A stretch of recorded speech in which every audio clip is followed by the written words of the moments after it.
So what will be your inspiration this year? Alam mo, dahil in the age of AI, kaya na ng AI na i-recreate yung face ni Christ based on the Shroud of Turin.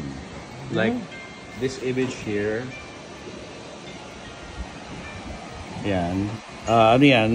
Ang pinaka-basis niyan yung Shroud of Turin. Tapos kinreate ng AI yung 3D image kung siya ay isang tao. So, ganyan daw ang itsura ni Jesus. Kung ang kokopyahin natin ay yung Shroud of Turin. So, merong pang interpretation mo itong AI. Parang ganyan. Parang ganyan ang aking naiisip sa ngayon. Okay. Ang ano naman ang style naman ng painting ko is kung anong lumabas, yun na yun. Wala, minsan kahit may plano ko pag nagpe-paint na ako, iba na yung lumalabas. Nadadagdagan na ng mga elements. Kaya nagbabago rin yung concept. Depende talaga.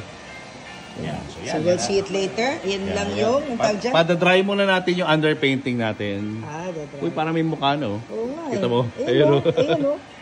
Oh, mata. Ito mo? Parang meron na. Ito, ayun na. Parang may paste na agad. No? Yeah. Pa-dry muna. Pada-dry muna natin para hindi magkakalat yung paint pag pinatungan. So, hintayin natin after how many minutes? Pray muna tayo. 15 minutes. So, you do this every Friday from 12 noon to 3 p.m. during the hours of the Passion of Christ. Yeah. Dapat matapos siya by 3 p.m. finished or unfinished. Okay, yung we'll painting see yun na you. yun. Pa-dry muna natin.